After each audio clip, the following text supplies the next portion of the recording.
ষড়যন্ত্রের কথা বলেছেন, যে ষড়যন্ত্র নিয়ে আজকে এখানে আলোচনা হচ্ছে, এর মূল কারণ হল বাংলাদেশের রাজনীতি সবসময় একটি অগণতান্ত্রিক সরকারকে পরিচালনা করার জন্য কিছু সুযোগবাদী কাজ করে যায়, যাতে করে অস্থিতিশীল অবস্থায় তাদের কিছু গুরুত্ব বাড়ে।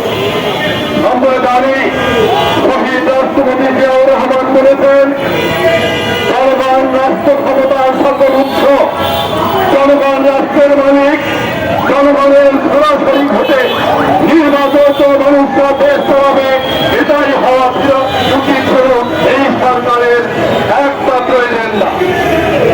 কিন্তু তার বাইরে আমরা দেখেছি তারা কত গুরুত্ব দিয়েছেন সংস্কারকে, কখনো তারা দিয়েছেন জুলাই সনদকে।